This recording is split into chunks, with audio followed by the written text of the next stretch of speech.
On September 14th, just 3 days after the terrorist attacks on America, federal agents came here to the SeaTac Federal Detention Center near Seattle. They were looking for help from this man, Ahmed Ressam, an Algerian-born terrorist who had trained in Osama bin Laden's camps in Afghanistan. Ressam had planned to blow up the Los Angeles International Airport during the 2000 Millennium celebration, until he was arrested crossing the Canadian border into the U.S. Ressam, who began talking to authorities after his conviction, is now a key source in the investigation of the September 11th hijackings and in America's new war on terror.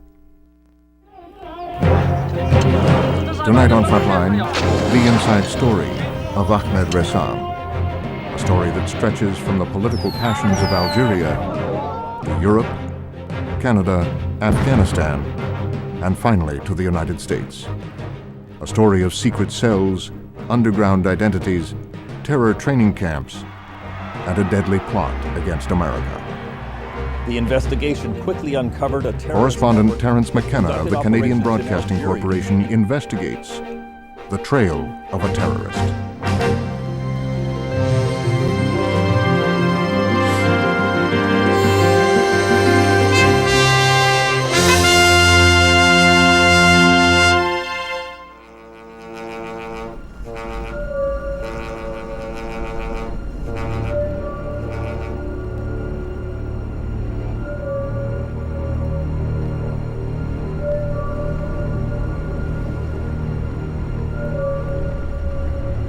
On the evening of December 14th, 1999, the ferry Coho, flagship of the Black Ball shipping line, pulled up to the wharf in the small coastal town of Port Angeles, Washington, the end of a 90-minute crossing from Victoria, British Columbia. There were over 100 people and 35 vehicles on board. And the very last vehicle to leave the ship was a 1999 Chrysler 300M, registered to the Thrifty Car Rental Company in Vancouver. The car approached the U.S. Customs Terminal just before 6 p.m. Agent Deanna Dean was unsatisfied with the hesitant answers to her questions and asked the driver for identification. He handed over a Quebec driver's license, which identified him as Benny Antoine Norris of Montreal, but in fact he was a 32-year-old Algerian named Ahmed Ressam. Still suspicious, agents opened the trunk for inspection. They removed the panel covering the spare tire and discovered garbage bags filled with white powder and olive jars containing liquid which resembled honey. Thinking it was drugs, they called to the agent who was searching Ahmed Ressam. Alarmed, Ressam bolted away. A U.S. Customs officer chased him out into the street and drew his gun. Agent Mike Chapman. I was looking right at him, had my weapon pointed in his direction. Most people will stop, put their hands up. He quickly darted into traffic, bounced off a car, continued to run hard. And that was what really triggered me, caused me to get very nervous when he came up to a passenger's vehicle and tried to commandeer or open the car door. I thought, this guy really wants to get away and he's dangerous. Ressam was finally apprehended and returned to the customs station. What the agents thought were narcotics were in fact powerful bomb-making materials. The olive jars contained a nitroglycerin-type explosive. The pill bottles contained primary explosives that could easily have gone off if dropped. His other inspectors were inspecting the car, and I was standing next to the individual in the back of the police cruiser. He would look up, kind of poke his head up above the bottom of the window, and he would look at his car being inspected, and he would duck back down. Oftentimes he would go all the way down to the floor. And he would repeat that over the course of the 2 hours periodically. I probably didn't give much thought to it at the time, although I did think it was odd behavior. Later on, when the evidence, the merchandise was identified as explosives, it tended to make me think that he probably knew exactly what he had in the back of his car, and he was worried for his safety. The FBI later made this videotape, demonstrating the effect of just 5 pounds of the explosives. Ressam was carrying 100 pounds.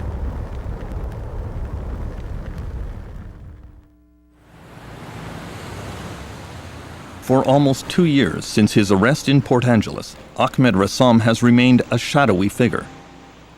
News cameras were allowed only fleeting glimpses of him while entering the courthouse. During his 4-week trial in Los Angeles, he sat impassively and refused to testify in his own defense. It was only after he was found guilty on 9 charges, including conspiracy to commit terrorism, and was facing up to 130 years in prison, that he finally agreed to cooperate with the authorities in hopes of a lighter sentence. Federal investigators began a long and intensive interrogation of Ressam.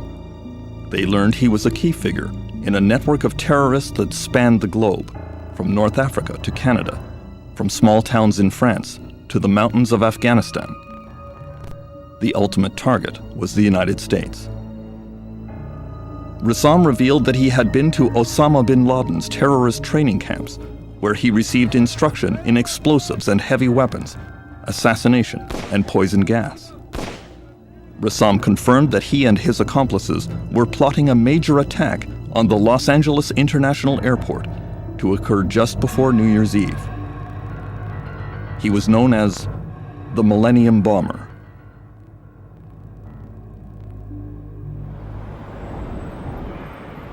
Just 2 months before the September 11th attack, in a federal courthouse in New York City, for the first time, Ressam publicly confessed to his crimes.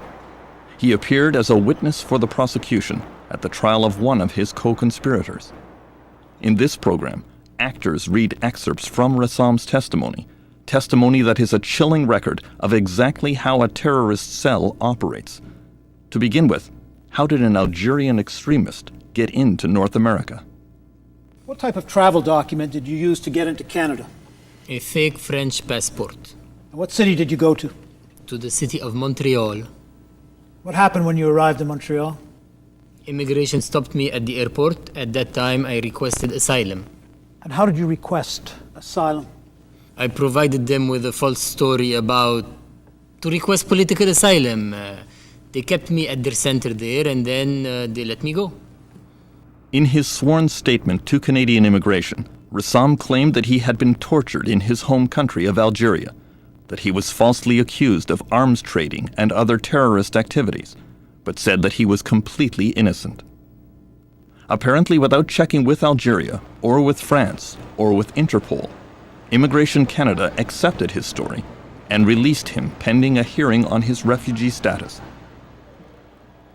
Reid Morton is the former head of CSIS, the Canadian Security and Intelligence Service. Sure, alarm bells should have gone off all over the place. I mean, anybody who steps up to an immigration counter and says, by the way, I've been arrested for this and they called me a that, even though I'm not and I'm innocent and so on, I would have thought there'd be the alarm bells in whoever's head it was should have been loud enough that you could hear them outside. Canada's Immigration Minister, Eleanor Kaplan, says it was not a serious offense for Ressam to present a false passport to gain entry to Canada. We know that many people who are genuine refugees fleeing persecution come with false documents. If you talk with the United Nations High Commission for Refugees, they will tell you that often genuine people who need protection have to resort to the use of false documents. So that in and of itself is not enough for us to immediately detain that person. The point is, some of the RCMP men involved said clearly immigration should have phoned us. When they heard the word terrorism, arms trafficking, they should have phoned to investigate this, and that was not done. Look, I'm not saying that everything that was done was perfect. That's why I think we look at this case and say, what did we learn from it and what can we do better in the future? When he arrived in 1994, Ahmed Ressam was able to move into a large and thriving Islamic community in Montreal. He attended religious services almost every Friday. He moved into this apartment building, 6301 Avenue Malicorne in East Montreal. Canadian and international police have identified this as the Montreal headquarters of a terrorist cell connected to the Osama bin Laden network, and more specifically to an Algerian terrorist organization called the GIA, the Armed Islamic Group. In these hazy photographs, seized by the Canadian police, Ressam is pictured in 1994 with several Algerian men, some identified as GIA members. Almost all of them had claimed refugee status to enter Canada. Mr. Ressam, where were you born? In Algeria. Did you go to school in Algeria? Yes. How far did you get in school, Mr. Ressam? High school. When did you graduate? 1988. What were you doing in Algeria between 1988 and the fall of 1992? I used to work with my father in a coffee shop. Ahmed Ressam came from the town of Douaouda, Algeria, not far from the capital of Algiers. Many of his terrorist friends in Canada also came from that town.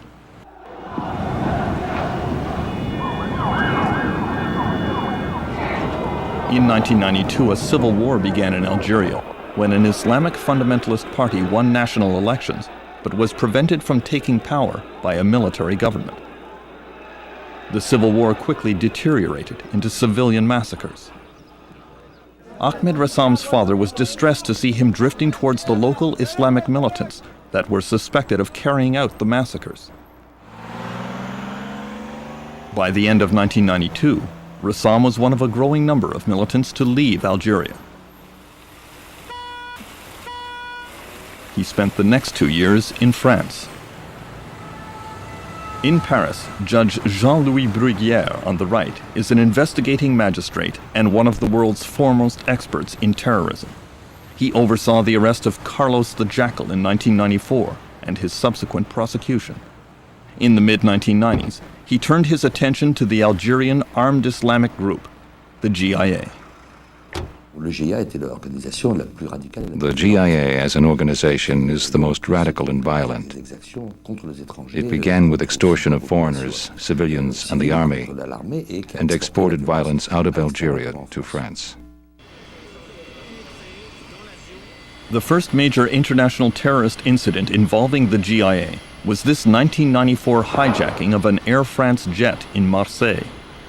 French commandos successfully stormed the plane and gunned down all the hijackers. 159 hostages were freed. 7 were killed. Reportedly, the hijackers wanted to crash the plane, fully loaded with fuel, into the city of Paris, if possible, into the Eiffel Tower. C'était le premier signe fort de l'exportation de la violence. It was the first strong sign of violence being exported. As of 1992-1993, there was more violence. The first was the GIA asking all foreigners to leave Algeria. They were given a deadline.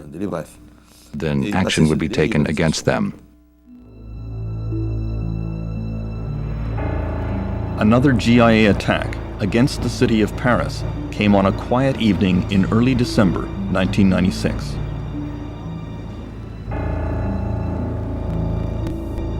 Canadians Hélène Viel and Frank Stonebanks had been married for only 3 days and were in Paris to look for an apartment. Frank had just been transferred here by his company. They entered the Paris metro around 6 o'clock in the evening. A 28-pound, nail-packed gas canister bomb exploded under the seat adjacent to Helen. She was killed instantly. Frank was severely burned. He could only identify his wife by her new wedding ring. This was only one of a series of bombing attacks against the Paris metro in 1995 and 96. Attacks which killed 22 and injured over 200. Responsibility for the attacks was claimed by the Algerian armed Islamic group, the GIA. Nous avions travaillé d'une façon très active sur ces organisations et sur ces groupes, sur ces réseaux. We'd been working actively on these groups, and by using what we discovered at the bomb sites, technology that carried the signature of the armed Islamic movement, and by questioning, we discovered the network that supported them. The search for Algerian GIA terrorists led investigators to the town of Roubaix in northern France. Almost half of Roubaix's population is of Algerian descent. Police here were surprised when the local supermarket was held up by men carrying rocket-propelled grenades and other heavy arms. But the key incident took place a few miles away in the city of Lille during the G7 finance ministers meeting in 1996. Police found a car bomb parked near the Lille police station and exploded it safely. Evidence from the car led investigators to Rue Henri Carrette in Roubaix, to number 59. When police closed in, a gun battle began. The suspected Algerian terrorists inside were well armed, but in the ensuing firefight, 4 of them were killed, and the house went up in flames. When this gun battle was over, the order was given to set up roadblocks on all the highways out of town. And a few miles away across the Belgian border, another gun battle began.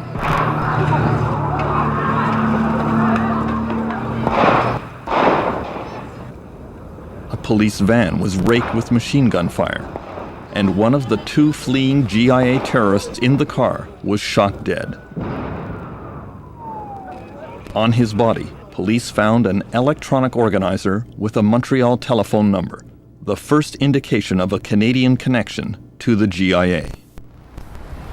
The telephone number led French investigators to the Place Malicorne apartment in Montreal, where Ahmed Ressam lived with his Algerian friends. Il est apparu que c'était un appartement conspiratif. The apartment was the headquarters of a conspiracy. Clandestine. It was a clandestine base, a refuge for people living in Canada illegally. They had entered under false pretenses, with false papers. They were helped by other members of the group who were legal. In 1996, in the days after the Roubaix shootout, French investigators notified CSIS, the Canadian Security and Intelligence Service, about the evidence of GIA terrorist activity in Montreal. David Harris was Chief of Strategic Planning at CSIS. I think there are a lot of good reasons why the GIA would want to choose Montreal as a headquarters for operations. First of all, you've got the whole idea of French culture. I mean, their lingua franca is clearly French, coming from Algeria. The other side of it is that you've got quite an Algerian community there, especially with the disruptions we've seen in Algeria. It's been a natural place for them to wind up. So that can add up to a good deal of cover for people who might want to engage in terrorism planning and funding. You interrogated some of the members of the Roubaix gang. Why did they choose Canada as a destination? They believe that it is a country that is much more liberal, with policies more favorable, more welcoming to refugees. They also believe that the social legislation there is very progressive and good for them. Considering the way the situation has evolved, that some of these people want to get to the U.S. for operational reasons or even to commit terrorist acts,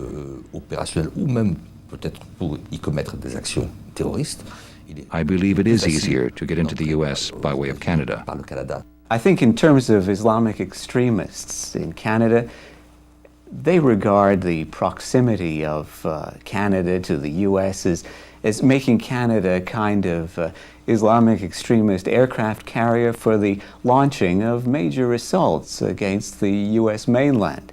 And that's something we've got to remember. At the federal courthouse in New York City, Ahmed Ressam explained how Canada's liberal refugee policies made it easy for him to operate. How long did you live in Montreal? From 1994 to 1998. How did you support yourself during that 4-year period? I lived on welfare and theft. What do you mean by theft? I used to rob tourists. I used to go to hotels and find their suitcases and steal them when they're not paying attention. What would you do with the contents of those suitcases? I used to take the money, and if there are passports, I would sell them. If there are credit cards, I would use them up, and any traveler checks, I would use them or sell them. Did you ever get arrested for these thefts? 4 times, I believe. Did you ever serve any jail time? No, but I paid a fine. In Ahmed Ressam's Canadian immigration file, there are numerous arrest records from the Montreal police. Each time, he was fingerprinted and then released. All the while he was collecting $500 a month in welfare payments, his right as a potential refugee. How is it possible that the Immigration and Refugee Board, the IRB, would allow someone to stay in Canada and collect welfare, even though they are committing crimes? Crimes committed in Canada after making your claim are not considered relevant by the court. Former IRB member Bill Bauer quit in protest over Canada's refugee policy. There have been cases here of people who admitted committing crimes after arriving in Canada and in their country of origin, who said that this was a way of life for them. And they went to the federal court. The federal court said this is not a reason for not providing refugee status. So that what is reasonable basically, is one thing. Canadian judges have determined that this is fine. This is okay. This is acceptable behavior. That's no reason not to achieve refugee status. That's right. It was only after failing to show up for an immigration hearing in 1995 that Ahmed Ressam's refugee status was finally refused. He easily evaded deportation, though, by simply acquiring a new identity as a Canadian citizen with a Canadian passport. He went to this Catholic church in the Montreal suburb of Verdun. With the help of a small-time thief, he obtained a blank certificate of birth and baptism from the parish registry. He just filled in his chosen new name, Benny Antoine Norris, his fictional birth date, 1971, and then forged the signatures of the parish priests. Once he had the baptismal certificate, it was a simple matter to obtain this new Canadian passport in the name of Benny Norris. His new identity was complete. In Montreal, there are numerous mosques, and the vast majority of Muslims practice their religion without any involvement in extremist politics. However, there is evidence of terrorist recruitment activities around some of the Montreal mosques. In 1995, the Canadian Broadcasting Corporation visited one mosque and recorded fundraisers selling videotapes that glorify the Algerian GIA and implore young men to volunteer to fight in the international Jihad. Ressam testified about being recruited by friends at a Montreal mosque to attend terrorist training camps in Afghanistan. Can you describe to the jury how you became interested in going to Afghanistan? My friends talked to me about the training that they have received, the learning that they have gotten, and about Jihad, and encouraged me, so I got interested. Where did they tell you that they had gotten that training? In the camp of Khaldan. Now, did there come a time when you expressed interest in going to that camp yourself? Yes. Did you subsequently go to Afghanistan? Yes. I got my business in order and I went to Afghanistan.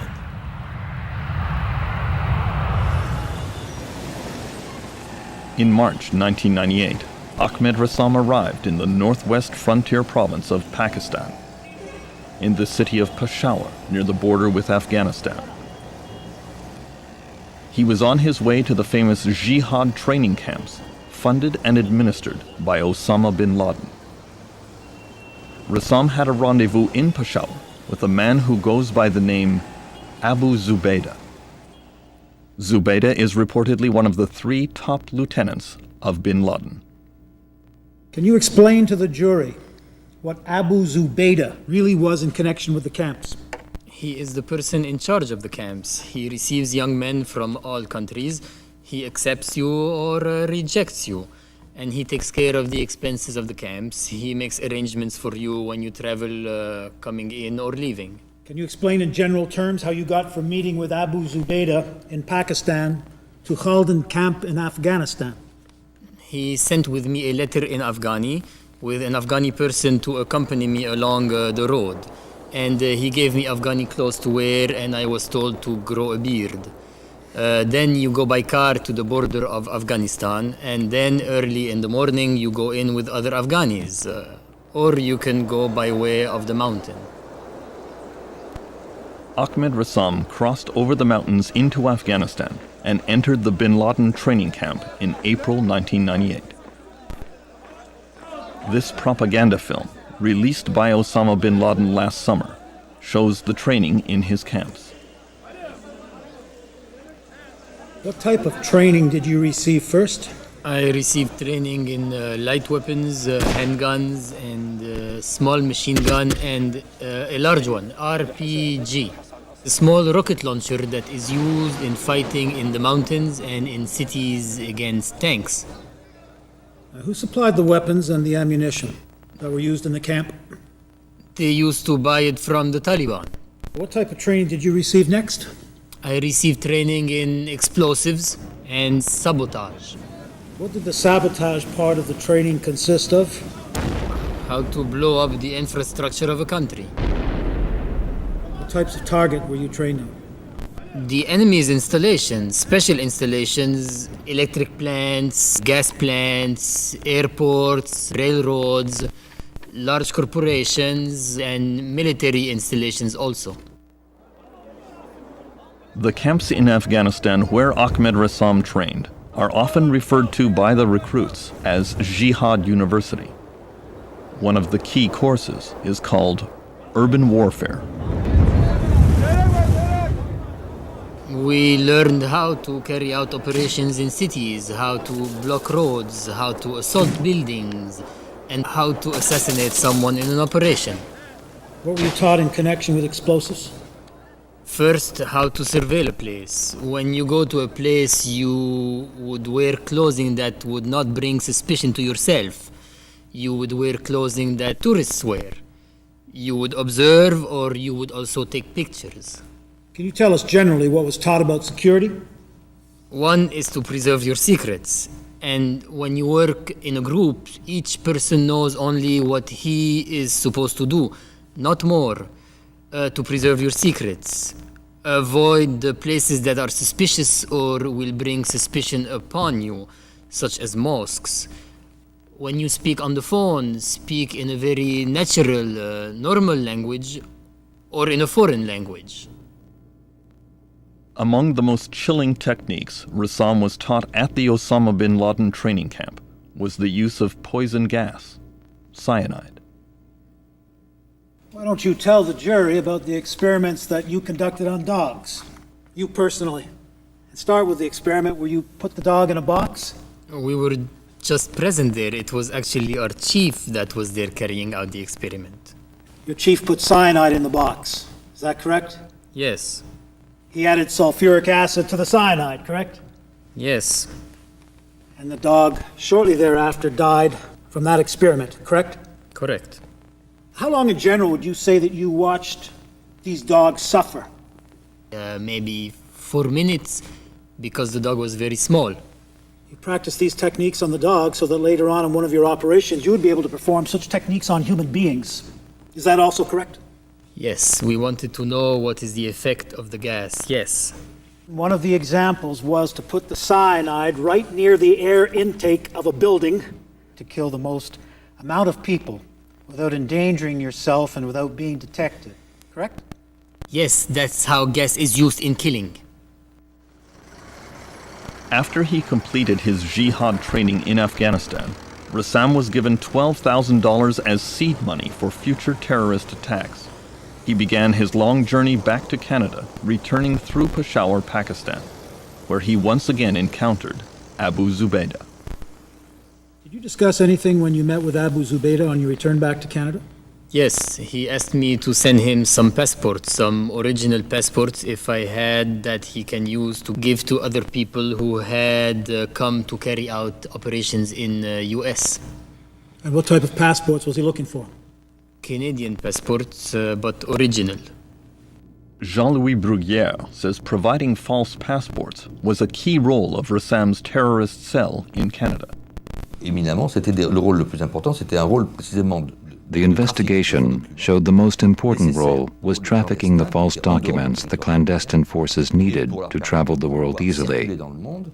You can't move around if you don't have false papers and passports. For these groups, passports are as important as weapons.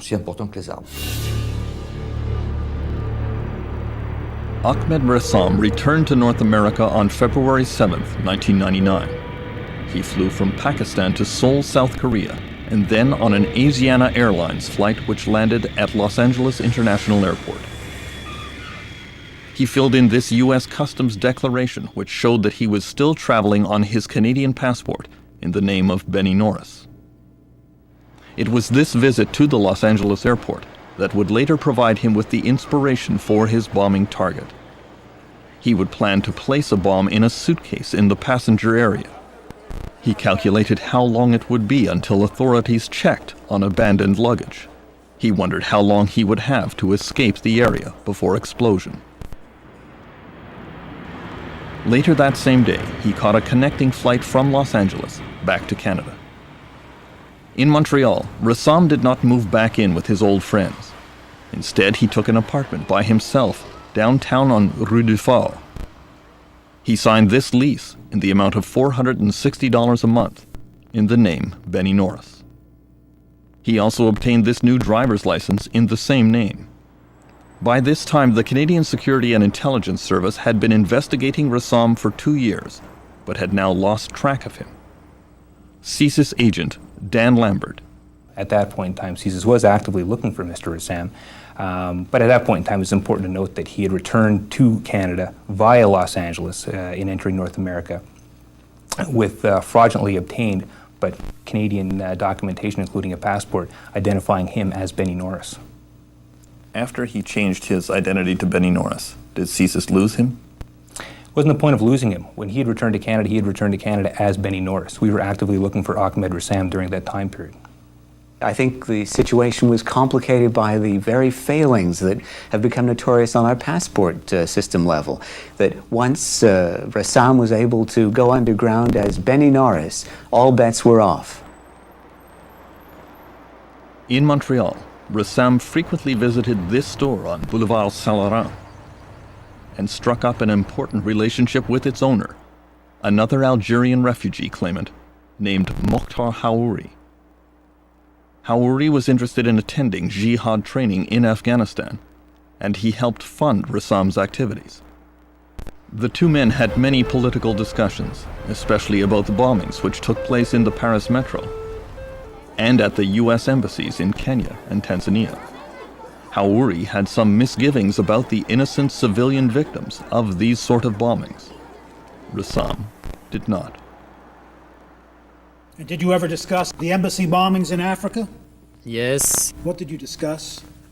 The bombing against America, it was a good thing. However, it would have been preferable to have carried out in the country itself. In what country? Inside America.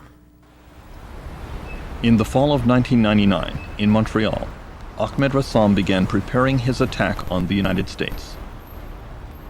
First, he needed electronic components for a timer.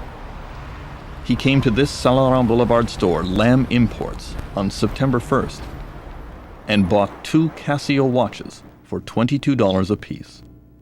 He paid for them with his new Visa card in the name of Benny Norris. Ressam left a clear trail of evidence as he used his new credit card at bank machines across the city. Almost every bank machine has a security camera which monitors everyone who uses it. Ressam was photographed several times that fall. While Ressam was acquiring his bomb components, Judge Jean-Louis Bruguière was also in Montreal, looking for him. In April 1999, Bruguière had sent a formal letter to Canada asking for search warrants to be executed in his investigation of Algerian terrorists, including Ahmed Ressam, who was specifically named. He is still frustrated that it took Canada 6 months to process the request. Il a fallu qu'on satisfasse aux exigences. We had to respect Canadian law. C'est toujours la législation du pays. Authorization is given by the country asked, not the one asking. Donc il a fallu satisfaire un certain nombre d'exigences. So we had to satisfy certain demands. La loi canadienne est Canadian law is more demanding. dispositif qui est un peu plus lourd, Therefore, plus exigeant. there was a delay of many months. Un délai de plusieurs mois, disons. In November 1999, Ahmed Ressam went to the Handa Travel Agency and bought a ticket for an Air Transat flight to Vancouver, British Columbia. He left Montreal on November 17th. In Vancouver, he met up with a key accomplice, another Algerian refugee named Abdelmajid Dahoumane. The two men needed a place to construct a bomb. They chose this motel on Kingsway Avenue in Vancouver, the Motel 2400.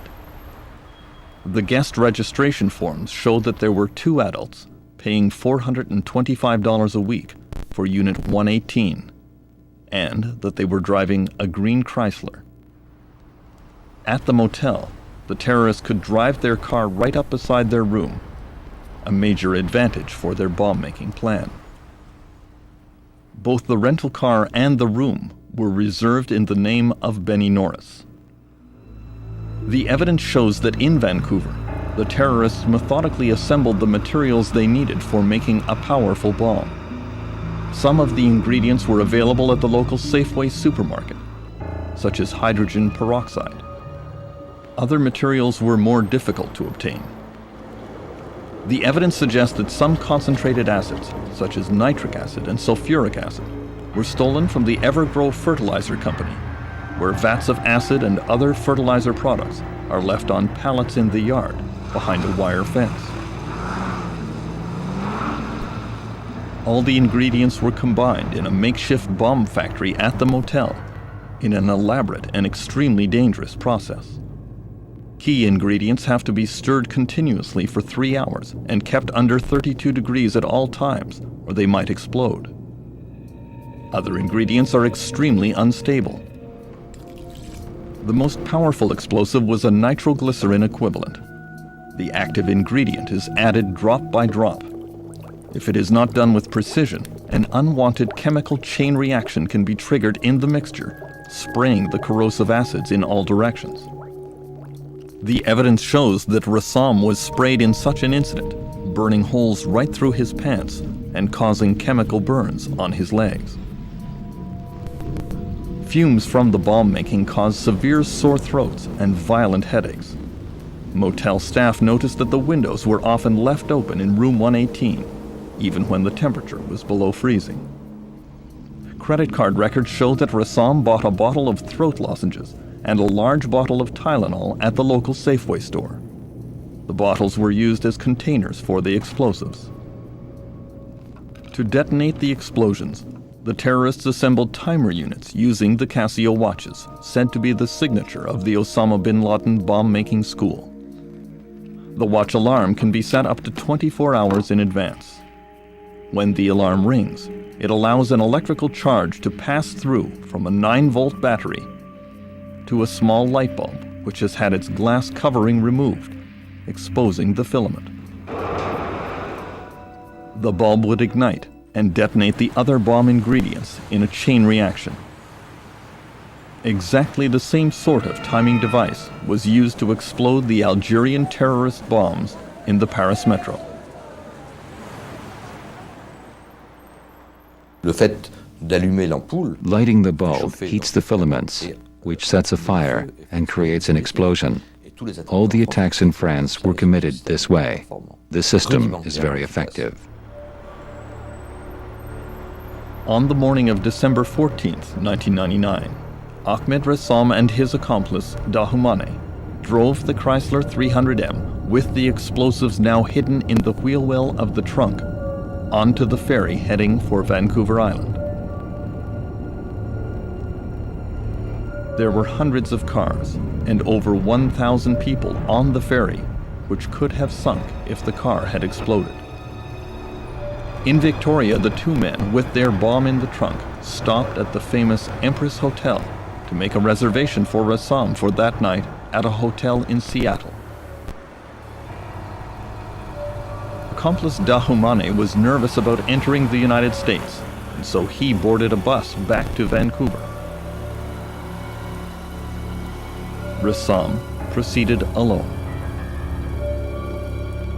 At the next ferry from Victoria to Port Angeles, U.S. immigration pre-clearance agents were mildly suspicious of him. They made him open his trunk, but saw nothing. They demanded identification, but he had that all-important Canadian passport. The computer check turned up no previous convictions or warrants in the name of Benny Norris. Ressam was able to drive his rental car with its concealed bomb onto the ferry heading for Washington State. The only thing left to stop him was that very last line of defense, an alert team of customs agents at the border, and a lot of luck.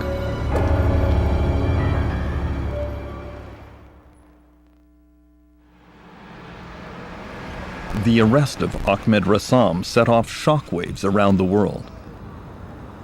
U.S. security forces, the CIA, the FBI, and the National Security Agency were already in a state of high alert because of warnings of terrorist activity to mark the millennium. A counterterrorism working group was meeting every day in the Situation Room in the basement of the White House. James Steinberg, Deputy National Security Advisor to President Clinton, was a member of that group. We were on a very high state of alert in the period going up to the millennium. We had both general concerns, given the fact that there were a number of high-profile events that were going to be taking around the millennium that would inherently be attractive targets to terrorists. But we also had some relatively specific information, not in precise hours or even precise locations, but some pretty good indication that known terrorist groups were thinking very seriously about millennium terrorist-related activities. And the closer we got, the more specific evidence we began to have, not only in concerning terrorism in the United States, but also about potentially U.S.-related targets outside the United States. So how did you react when Ahmed Ressam was arrested in Port Angeles? How did the U.S. government respond? The interest shifted to a focus on who was this person, who was he connected to, what were the targets, how did it come about that he was there with such an incredibly dangerous set of materials that threatened our safety. Ahmed Ressam was carrying 2 Quebec driver's licenses in different names. One was Mario Roy. The other was Benny Norris. It showed his address as 1250 Rue du Phare in Montreal. The FBI immediately contacted Canadian authorities, and Montreal police descended on the Dufour Street address to prepare for a search. Because they were concerned about the presence of explosives, police first evacuated the building. In the apartment, they found clothing with acid burns in the fabric and a loaded handgun covered with Ressam's fingerprints. They also found this map, on which Ressam had circled the Los Angeles International Airport. With just days to go before the turn of the millennium, at the White House, there were crucial decisions to be made. And so the same group, which consisted of the Secretary of State, the National Security Advisor, the Director of the FBI, the Director of Central Intelligence, the Attorney General, and others, were met almost immediately thereafter to go over what we knew about this, how we should handle it in terms of how we should talk to the American people about it, because there was a great question at the time about what kinds of warnings should we provide, should we encourage or discourage people from attending millennium activities. This was something that had tremendous consequences in terms of our responsibilities, not only to track down the source of this attempt, but also what kind of guidance we should give to the American people.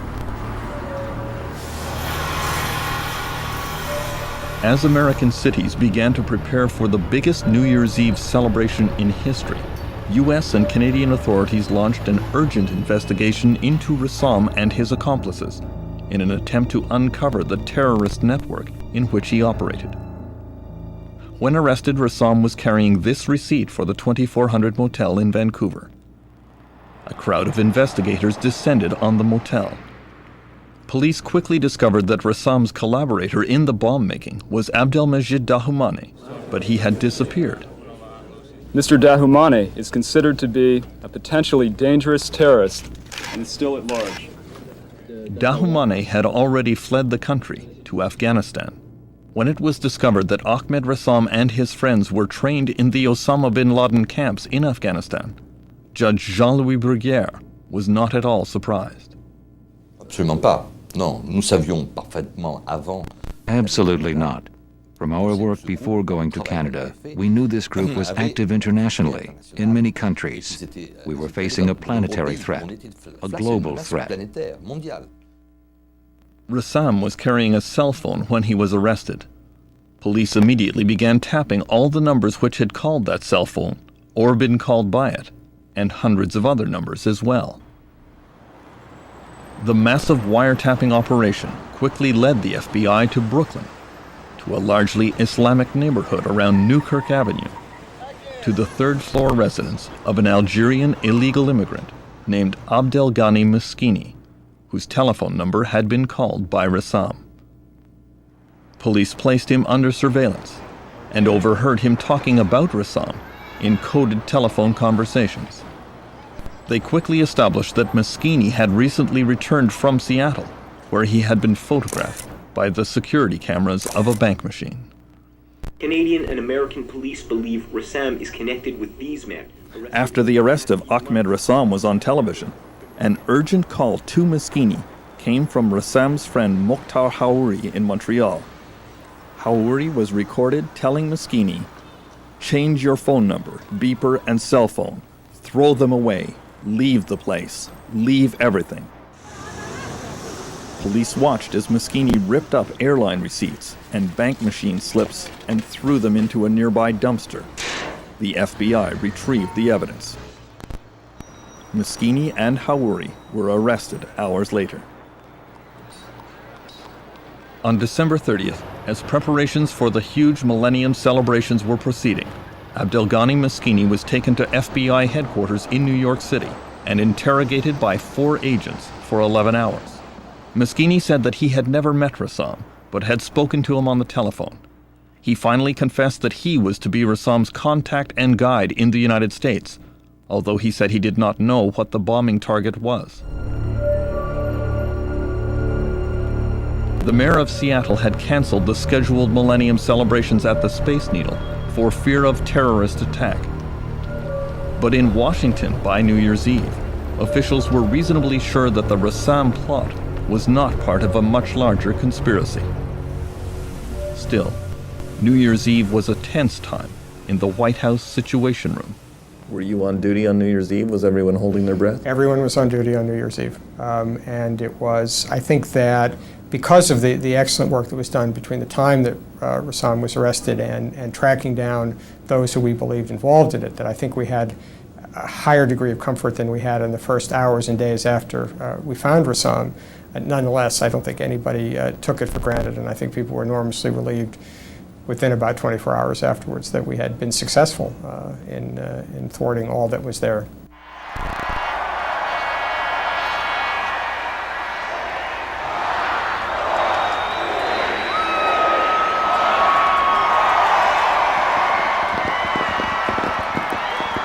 U.S. officials knew that they had been lucky this time, lucky to catch Ahmed Ressam, lucky to stop a Millennium catastrophe.